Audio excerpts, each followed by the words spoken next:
Hello everyone, ಈ ಒಂದು video ನಮ್ಮ ರೈಲ್ವೆ ಆಸ್ಪಿರೆಂಟ್ಸ್ ಹಾಗೂ ಲ್ಯಾಂಡ್ ಸರ್ವೇರ್ ಆಸ್ಪಿರೆಂಟ್ಸ್ಗೆ ಯೂಸ್ಫುಲ್ ಆಗೋಂಥ ಒಂದು ವಿಡಿಯೋ ಆಗಿರುತ್ತೆ. ಯಾರೆಲ್ಲ ಜನರಲ್ ಸ್ಟಡೀಸ್ಗೂ ಪ್ರಿಪೇರ್ ಆಗ್ತಿದ್ದಾರೆ, ಆಪ್ಟಿಟ್ಯೂಡ್, ರೀಸನಿಂಗ್ ಎಲ್ಲ ಸಬ್ಜೆಕ್ಟ್ಸ್ ಮೇಲೆ ಪ್ರಿಪೇರ್ ಆಗ್ತಿದ್ದಾರೆ, ಅವರೆಲ್ಲರಿಗೂ ಯೂಸ್ಫುಲ್ ಆಗೋಂಥ ಒಂದು ವಿಡಿಯೋ ಆಗಿರುತ್ತೆ. ಅದಾಗಿ ನಂತರ ಯಾರೆಲ್ಲ ಗ್ರ್ಯಾಜುಯೇಷನ್ ಮುಗಿಸಿದಾರೆ ಅವ್ರಿಗೂ ಯೂಸ್ಫುಲ್ ಆಗೋಂಥ ಒಂದು ವಿಡಿಯೋ. ಯಾಕಂದರೆ ನಿಮ್ಗೆ ಈಗಾಗಲೇ ಒಂದು ಪ್ರೀವಿಯಸ್ ಆಗಿ ಒಂದು ವಿಡಿಯೋ ಅಪ್ಲೋಡ್ ಮಾಡಿದ್ದೀನಿ.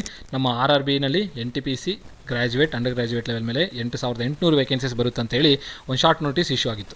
ಅದೇ ಥರನೇ ಇನ್ನೊಂದು ಶಾರ್ಟ್ ನೋಟಿಸ್ ಇಶ್ಯೂ ಆಗಿದೆ. ಸೊ ಅಲ್ಲಿ ನಾನು ನಿಮಗೆ ಹೇಳಿದಂತೆ ಎರಡು ನೋಟಿಫಿಕೇಷನ್ ಸಂಖ್ಯೆಗಳನ್ನು ನಾನು ನಿಮ್ಗೆ ಹೇಳಿದ್ದೆ. ಸೊ 2 ನೋಟಿಫಿಕೇಷನ್ ಸಂಖ್ಯೆ ಹೇಳಿದ್ದೆ. ಒಂದು ನೋಟಿಫಿಕೇಷನ್ ಸಂಖ್ಯೆ ಏನಾಗಿತ್ತು, 06/2025. ಇದು ಗ್ರ್ಯಾಜುಯೇಟ್ ಲೆವೆಲ್ ಆಗಿತ್ತಲ್ವಾ.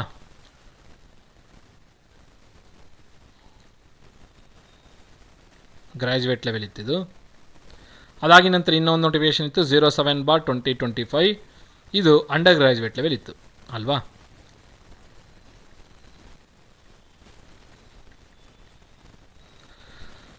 ಸೊ ಇಲ್ಲಿ ನಿಮಗೆ ಮೊತ್ತ ಎಷ್ಟಿತ್ತು, 5,800 ವೇಕೆನ್ಸಿ. ಇಲ್ಲಿ ಎಷ್ಟಿತ್ತು, 3,050 ವೇಕೆನ್ಸಿ ಇತ್ತು. ಮೊತ್ತ ಸೇರಿ 8,850 ವೇಕೆನ್ಸಿ. ಮೊತ್ತ 8,850 ವೇಕೆನ್ಸಿಗಾಗಿತ್ತಿದ್ದು.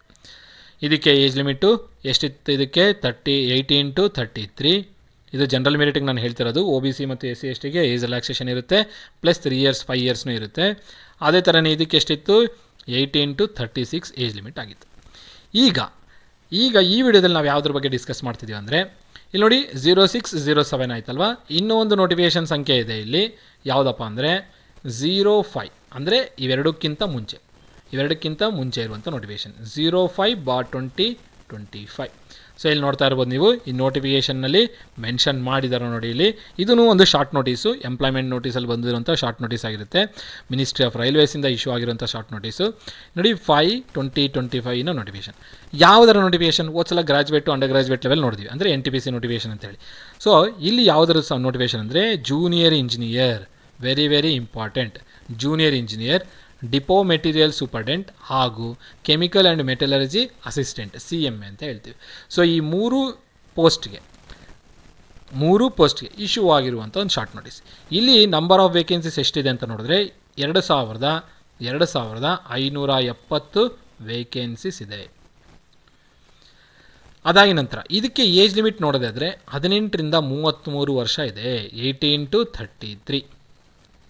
ಅದಾಗಿ ನಂತರ ಇದಕ್ಕೆ ಇದು ಯಾವ ಲೆವೆಲ್ ಅಪ್ಪ ಅಂದರೆ ಲೆವೆಲ್ 6 ಇದೆ. ಇದು ಯಾವ ಲೆವೆಲ್, ಇದು ಲೆವೆಲ್ 6 ಅಂದರೆ ಬೇಸಿಕ್ ಪೇ ಎಷ್ಟಿರುತ್ತೆ, 35,400. ಇದು ಪೇ ಸ್ಕೇಲ್ 7 ಪ್ರಕಾರ, ಇದು ಪೇ ಸ್ಕೇಲ್ 8 ಪ್ರಕಾರ ಮತ್ತು ವೇರಿಯೇಷನ್ ಆಗುತ್ತೆ. ಈ ನೋಟಿಫಿಕೇಷನ್ ಯಾವಾಗ ಸ್ಟಾರ್ಟ್ ಆಗುತ್ತೆ ಅಂತ ನೋಡೋದಾದರೆ 31st 10th ಮಂತ್, ಅಂದರೆ ನೆಕ್ಸ್ಟ್ ತಿಂಗಳು. ಸೊ ನೆಕ್ಸ್ಟ್ ಮಂತಲ್ಲಿ ನಿಮಗೆ RRB JE, RRB NTPCನಲ್ಲಿ ಗ್ರ್ಯಾಜುಯೇಟ್, ಅಂಡರ್ ಗ್ರ್ಯಾಜುಯೇಟ್ ಮೊತ್ತ 3 ನೋಟಿಫಿಕೇಷನ್ಸ್ ರಿಲೀಸ್ ಆಗುತ್ತೆ. ಸೊ ಇದು ನಿಮಗೆ 31ನೇ ತಾರೀಕು 10ನೇ ತಿಂಗಳು ಸ್ಟಾರ್ಟ್ ಆಗೋದು, 30ನೇ ತಾರೀಕು 11ನೇ ತಿಂಗಳಿಗೆ ಎಂಡ್ ಆಗುತ್ತೆ. ಸೊ 1 ತಿಂಗಳು ಆಲ್ಮೋಸ್ಟ್ ಅಪ್ರಾಕ್ಸಿಮೇಟಾಗಿ ನಿಮಗೆ ಕೊಟ್ಟಿದ್ದಾರೆ. ಸೊ ಮೊತ್ತ 3 ನೋಟಿಫಿಕೇಷನ್ಸು 06, 07, 05 3 ನೋಟಿಫಿಕೇಷನ್ಸು ಅಕ್ಟೋಬರ್ ತಿಂಗಳಲ್ಲಿ ನಿಮಗೆ ರಿಲೀಸ್ ಆಗಿರುತ್ತೆ. ಸೊ ಈ ನೋಟಿಫಿಕೇಷನ್ಗೆ ನಿಮಗೆ ಕ್ವಾಲಿಫಿಕೇಷನ್ ಏನು ಕೊಡ್ತಾರಪ್ಪ ಅಂದರೆ ಡಿಪ್ಲೊಮೊ ಕೊಟ್ಟಿರ್ತಾರೆ ಅಥವಾ ಇಂಜಿನಿಯರಿಂಗ್ನೂ ಕೊಟ್ಟಿರ್ತಾರೆ. ಇಂಜಿನಿಯರಿಂಗ್ ಸ್ಟೂಡೆಂಟ್ಸನ್ನು ಹಾಕ್ಬೋದು, ಡಿಪ್ಲೊಮೋದವ್ರನ್ನೂ ಹಾಕ್ಬೋದು. ನೋಡೋಣ ಅಫಿಷಿಯಲ್ ನೋಟಿಫಿಕೇಷನ್ ಬಿಟ್ಟಾಗ ಯಾವ ಒಂದು ಕ್ವಾಲಿಫಿಕೇಷನ್ ಕೇಳಿದೆ ಅಂತ ಗೊತ್ತಾಗುತ್ತೆ. ಸೊ ಡಿಪ್ಲೊಮೋದಿಗೆ ಯಾವ ಬ್ರ್ಯಾಂಚ್ ಇರ್ಬೋದು ಸರ್ ಅಂತಂದರೆ ECಗಿರುತ್ತೆ, EEಗಿರುತ್ತೆ, EC, ಸಿವಿಲ್ ಹಾಗೂ ಮೆಕಾಟ್ರಾನಿಕ್ಸ್ ಮತ್ತು ಇನ್ಸ್ಟ್ರುಮೆಂಟೇಷನ್ ಕೂಡ ಕೊಟ್ಟಿರ್ಬೋದು ಸಬ್ ಬ್ರಾಂಚಸ್ಗೆ. ಅಫಿಷಿಯಲ್ ನೋಟಿಫಿಕೇಷನ್ ನೋಡಿದಾಗ ಗೊತ್ತಾಗುತ್ತೆ. ಮೇಯ್ನ್ ಮದರ್ ಬ್ರಾಂಚಸ್ ಅಂತೂ ಈ 4 ಮದರ್ ಬ್ರಾಂಚು, ಈ 4 ಮದರ್ ಬ್ರಾಂಚಸ್ಗೂ ಅಂತೂ ವೇಕೆನ್ಸೀಸ್ ಇದ್ದೇ ಇರುತ್ತೆ.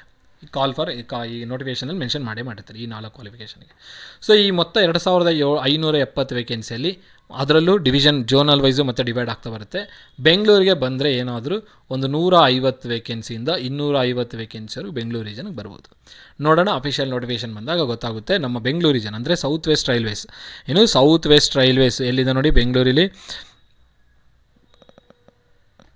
ಸೊ ಇಲ್ಲಿದೆ ನೋಡಿ ಬೆಂಗಳೂರು RRB BNC, ಇದು ಸೌತ್ ವೆಸ್ಟ್ ರೈಲ್ವೇಸಿನ ಅಫಿಷಿಯಲ್ ವೆಬ್ಸೈಟ್ ಇದು. ಸೊ ಈ ನಮ್ಮ ಬೆಂಗಳೂರು ರೀಜನ್ಗೆ ಆ ಒಂದು ಅಫಿಷಿಯಲ್ ವೆಬ್ಸೈಟಲ್ಲಿ ಹೋಗಿ ನೋಡಿದಾಗ ನಮಗೆ ಗೊತ್ತಾಗುತ್ತೆ ಈ ಒಂದು ನೋಟಿಫಿಕೇಷನಲ್ಲಿ ಎಷ್ಟು ವೇಕೆನ್ಸೀಸ್ ನಮ್ಮ SWR ಸೌತ್ ವೆಸ್ಟ್ ರೈಲ್ವೇಸ್ಗಿದೆ ಅಂತ ಗೊತ್ತಾಗುತ್ತೆ. ನೋಡೋಣ ಅಫಿಷಿಯಲ್ ಸರ್ಕ್ಯುಲರ್ ಬಂದಾಗ, ಅಫಿಷಿಯಲ್ ನೋಟಿಫಿಕೇಷನ್ ಬಂದಾಗ ನನಗೆ ಆ ಡೀಟೇಲ್ಸ್ನ ನಿಮ್ಗೆ ತಿಳಿಸ್ಕೊಡ್ತೀನಿ. ಸೊ ಈಗ ಪ್ರೆಸೆಂಟ್ ಆಗಂತೂ ಎಷ್ಟು ವೇಕೆನ್ಸೀಸ್ ಇದೆ, ಇದು ಎಷ್ಟು ಏಜ್ ರಿಲ್ಯಾಕ್ಸೇಷನ್, ಏಜ್ ಲಿಮಿಟ್ ಎಷ್ಟಿದೆ, ಅದಾಗಿದ ನಂತರ ಪೇ ಸ್ಕೇಲ್ ಏನಿದೆ, ಎಷ್ಟು ವೇಕೆನ್ಸೀಸ್ ಇದೆ, ಯಾವಾಗ ಸ್ಟಾರ್ಟ್ ಆಗುತ್ತೆ ಯಾವಾಗ ಎಂಡ್ ಆಗುತ್ತೆ ಅನ್ನೋ ಡೀಟೇಲ್ಸ್ನ ಈ ಶಾರ್ಟ್ ನೋಟಿಸಲ್ಲಿ ಕೊಟ್ಟಿದ್ದಾನೆ.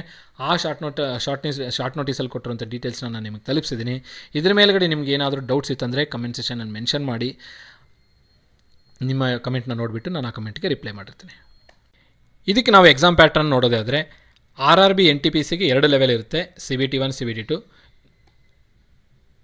ಅದೇ ರೀತಿಯಲ್ಲಿ RRB NTPCಯಲ್ಲಿ 2 ಸ್ಟೇಜ್ ಇರುತ್ತೆ. ಗ್ರ್ಯಾಜುಯೇಟ್ ಲೆವೆಲ್ಗೆ 2 ಸ್ಟೇಜು, ಅಂಡರ್ ಗ್ರ್ಯಾಜುಯೇಟ್ ಲೆವೆಲ್ಗೆ ಕೇವಲ ಒಂದೇ ಸ್ಟೇಜ್ ಇರುತ್ತೆ, ಅದನ್ನು CBT 1 ಅಂತ ಕರಿತೀವಿ.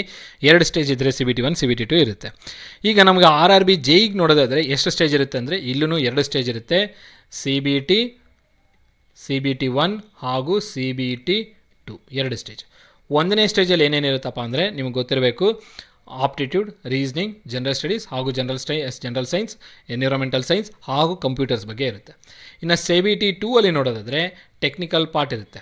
ಇಲ್ಲಿ CBT 1ನಲ್ಲಿ ನಾನು ಹೇಳಿದನೆಲ್ಲ ನಿಮಗೆ ಮೊತ್ತ 5ರಿಂದ 6 ಸಬ್ಜೆಕ್ಟ್ ಸೇರಿಕೊಂಡು CBT 1 ಆಗಿರುತ್ತೆ. CBT 2 ಅಲ್ಲಿ ನಿಮಗೆ ಟೆಕ್ನಿಕಲ್ ಇರುತ್ತೆ, ಜೊತೆಗೆ ಜನರಲ್ ಸ್ಟಡೀಸ್, ಜನರಲ್ ಸೈನ್ಸ್ ಮತ್ತು ಆಪ್ಟಿಟ್ಯೂಡ್ ಇರುತ್ತೆ. ಸೊ ಹಾಗಾಗಿ ಈ ಒಂದು ನೋಟಿಫಿಕೇಷನ್ಗೂ ನೀವು ಪ್ರಿಪೇರ್ ಆಗೋದ್ರಿಂದ ಬೇರೆ ಒಂದು ನೋಟಿಫಿಕೇಷನ್ಗೂ ಬೆನಿಫಿಟ್ ಆಗುತ್ತೆ. ಚೆನ್ನಾಗಿ ಪ್ರಿಪೇರ್ ಆಗಿ, ಯಾಕಂದರೆ ನಿಮಗೆ ಪೇ ಬ್ಯಾಂಡ್ ಚೆನ್ನಾಗಿದೆ, 35,400. 8ನೇ ವೇತನ ಆಗಿದ ನಂತರ ಇದು ಅಪ್ರಾಕ್ಸಿಮೇಟ್ಲಿ 1 ಲಕ್ಷ ಸಮಥಿಂಗ್ ಬರುತ್ತೆ salary. So thrice of the salary ಆದಂಗೆ. ಸೊ ಪ್ರಿಪೇರ್ ಆದರೆ ನಿಮ್ಮ ಒಂದು ನೋಟಿಫಿಕೇಷನಲ್ಲಿ ನಿಮ್ಮ ಒಂದು ಅಪಾಯಿಂಟ್ಮೆಂಟ್ ಲೆಟರ್ ಇರುತ್ತೆ. ಸೊ ಎಲ್ಲದಕ್ಕಿಂತ RRB ಏನಿದೆಯಲ್ಲ, RRB JE ಅದು ಭಾಳ ಸಿಂಪಲಾಗಿ ಕ್ಲಿಯರ್ ಮಾಡ್ಬೋದು. ಯಾಕಂದರೆ ನಿಮಗೆ ಟೆಕ್ನಿಕಲ್ ಕ್ವಶನ್ಸ್ ಇರುತ್ತೆ, ಟೆಕ್ನಿಕಲ್ ಪಾರ್ಟ್ ಇರೋ ಕಾರಣದ ಎಕ್ಸಾಮ್ನ ಈಸಿಯಾಗಿ ಕ್ಲಿಯರ್ ಮಾಡೋ ಕಾರಣದಿಂದ ಚೆನ್ನಾಗಿ ಪ್ರಿಪೇರ್ ಆಗಿ, ಟೆಕ್ನಿಕಲ್ ಪಾರ್ಟ್ ಪ್ರಿಪೇರ್ ಆದರೆ ಆಲ್ಮೋಸ್ಟ್ 50% ಎಕ್ಸಾಮ್ ಕ್ಲಿಯರ್ ಆದಂಗೆ. ಇನ್ನು ರೀಸನಿಂಗ್ ಇರುತ್ತೆ, ಅದಕ್ಕಂತ ಸ್ಟ್ಯಾಂಡರ್ಡ್ ಟೆಕ್ಸ್ಟ್ ಬುಕ್ಸ್ ಇರುತ್ತೆ, ಅವುಗಳನ್ನ ರೆಫರ್ ಮಾಡಿದ್ರೆ ಆಲ್ಮೋಸ್ಟ್ ಅಲ್ಲೂ ನಿಮಗೆ ಮ್ಯಾಕ್ಸಿಮಮ್ ಕ್ವಶನ್ಸ್ನ ಆನ್ಸರ್ ಮಾಡ್ಕೊಳ್ತೀರಾ. ಸೊ RRB JE ಕ್ಲಿಯರ್ ಮಾಡೋ ವಿಧಾನ ಏನಿದೆಯಲ್ಲ ಸ್ವಲ್ಪ ಸರಳವಾಗಿರುತ್ತೆ. ಹಾಗಾಗಿ ಪ್ರಿಪೇರ್ ಆದರೆ ಎಕ್ಸಾಮ್ ಈಸಿಯಾಗಿ ಕ್ಲಿಯರ್ ಆಗುತ್ತೆ.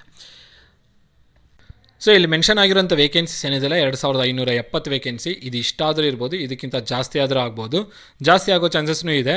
ಸೊ ನೋಡೋಣ ಅಫಿಷಿಯಲ್ ನೋಟಿಫಿಕೇಷನ್ ಬಂದಾಗ. ಆಫಿಷಿಯಲ್ ನೋಟಿಫಿಕೇಷನಲ್ಲಿ ಎಷ್ಟು ವೇಕೆನ್ಸೀಸ್ ಮೆನ್ಷನ್ ಮಾಡಿದೆ ಅಂತ ನಾನು ನಿಮಗೆ ಆಫಿಷಿಯಲ್ ನೋಟಿಫಿಕೇಷನ್ ಒಂದು ವೀಡಿಯೋನೂ ಮಾಡ್ತೀನಿ. ಅದಾಗಿ ಎಕ್ಸಾಮ್ ಪ್ಯಾಟರ್ನ್ ಇದೆ, ಫೀಸ್ ಏನಿದೆ, ಎಷ್ಟು ಸ್ಟೇಜಸ್ ಇರುತ್ತೆ, ಯಾವ ಸ್ಟೇಜಸ್ಗೆ ಎಷ್ಟೆಷ್ಟು ಮಾರ್ಕ್ಸು, ಅದಾಗಿ ನಂತರ ಅದಕ್ಕೆ ಸಂಬಂಧಪಟ್ಟಂಥ ಟೆಕ್ಸ್ಟ್ ಬುಕ್ಸು ಯಾವುದಿದೆ, ಯಾವುದನ್ನು ರೆಫರ್ ಮಾಡಬೇಕಂತ ನಾನು ನಿಮಗೆ ಆ ಒಂದು ವಿಡಿಯೋದಲ್ಲಿ ತಿಳಿಸ್ಕೊಡ್ತೀನಿ. ಸೊ ಈ ವಿಡಿಯೋ ನಿಮ್ಗೆ ಇಷ್ಟ ಆಗಿದ್ದರೆ ಈ ವಿಡಿಯೋನ ಲೈಕ್ ಮಾಡಿ, ಹಾಗೂ ಚಾನಲ್ಗೆ ಇನ್ನೂ ಸಬ್ಸ್ಕ್ರೈಬ್ ಆಗದೆ ಸಬ್ಸ್ಕ್ರೈಬ್ ಮಾಡಿ, ನಿಮ್ಮ ಫ್ರೆಂಡ್ಸ್ ಜೊತೆಗೂ ಶೇರ್ ಮಾಡಿ.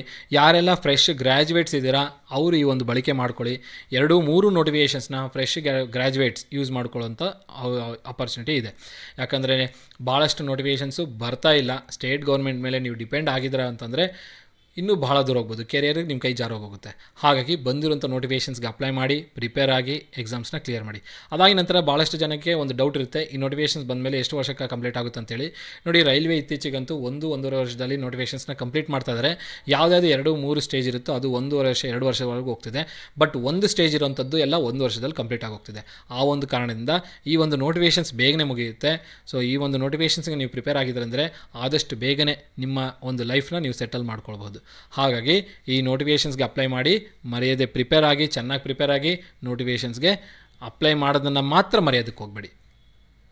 ನಮ್ಮ ಸ್ಟೇಟ್ ಗೌರ್ಮೆಂಟಲ್ಲಿ ಬರುವಂಥ ನೋಟಿಫಿಕೇಷನ್ಸು ಭಾಳ ಟೈಮ್ ತೊಗೊಳ್ತವೆ.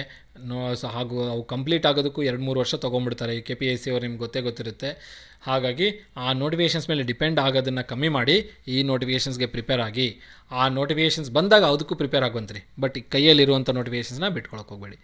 ಓಕೆ, ಇಷ್ಟನ್ನು ಹೇಳ್ತಾ ಈ ಒಂದು ವಿಡಿಯೋನ ಎಂಡ್ ಮಾಡ್ತಾಯಿದ್ದೀನಿ.